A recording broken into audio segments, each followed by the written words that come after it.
c'est le premier conseil des ministres après la trêve. Et le chef de l'État a fait fort de rappeler aux membres de son gouvernement la nécessité pour l'ensemble de l'équipe de rester encore plus mobilisés que par le passé dans la mise en œuvre du programme d'action du gouvernement dont les effets se ressentent positivement de plus en plus sur toute l'étendue du territoire national en termes d'amélioration des conditions, mais aussi du cadre de vie de nos populations. Ça, c'est le message général, parce que chacun sait que le PAG, c'est la boussole de l'action du gouvernement. Et de façon spécifique, le président de la République s'est attardé sur la prochaine rentrée des classes, donc l'année scolaire et académique qui va se dérouler.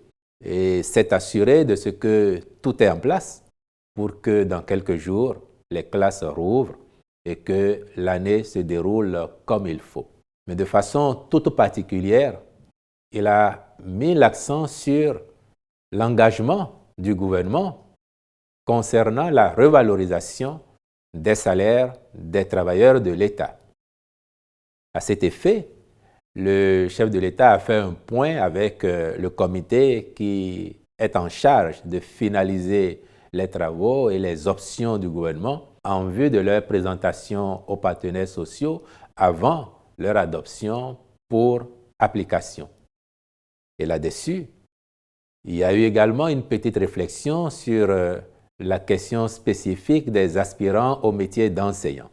Et pour tous ces aspects, ce que je peux vous dire au jour d'aujourd'hui, parce que dans les prochaines heures, une délégation ministérielle va rencontrer les partenaires sociaux, comme cela se fait souvent avant la rentrée, pour écouter leurs doléances, mais aussi leur apporter des informations de la part du gouvernement.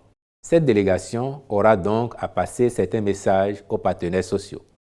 Mais dans tous les cas, et ce que je peux vous dire donc au jour d'aujourd'hui, c'est que le président Patrice Talon a demandé à cette équipe de dire clairement à nos partenaires sociaux qu'au plus tard, à fin novembre 2022, les annonces qui doivent être faites en ce qui concerne donc la revalorisation des salaires, mais aussi du SMIC, et par ailleurs les préoccupations sur le cas des AME, que les grandes annonces qui doivent intervenir se feront. Ce qui ferait qu'à l'arrivée, nous serions bien restés dans les délais que le gouvernement s'est donné après avoir discuté avec ses partenaires sociaux pour le respect des engagements qu'il a pris.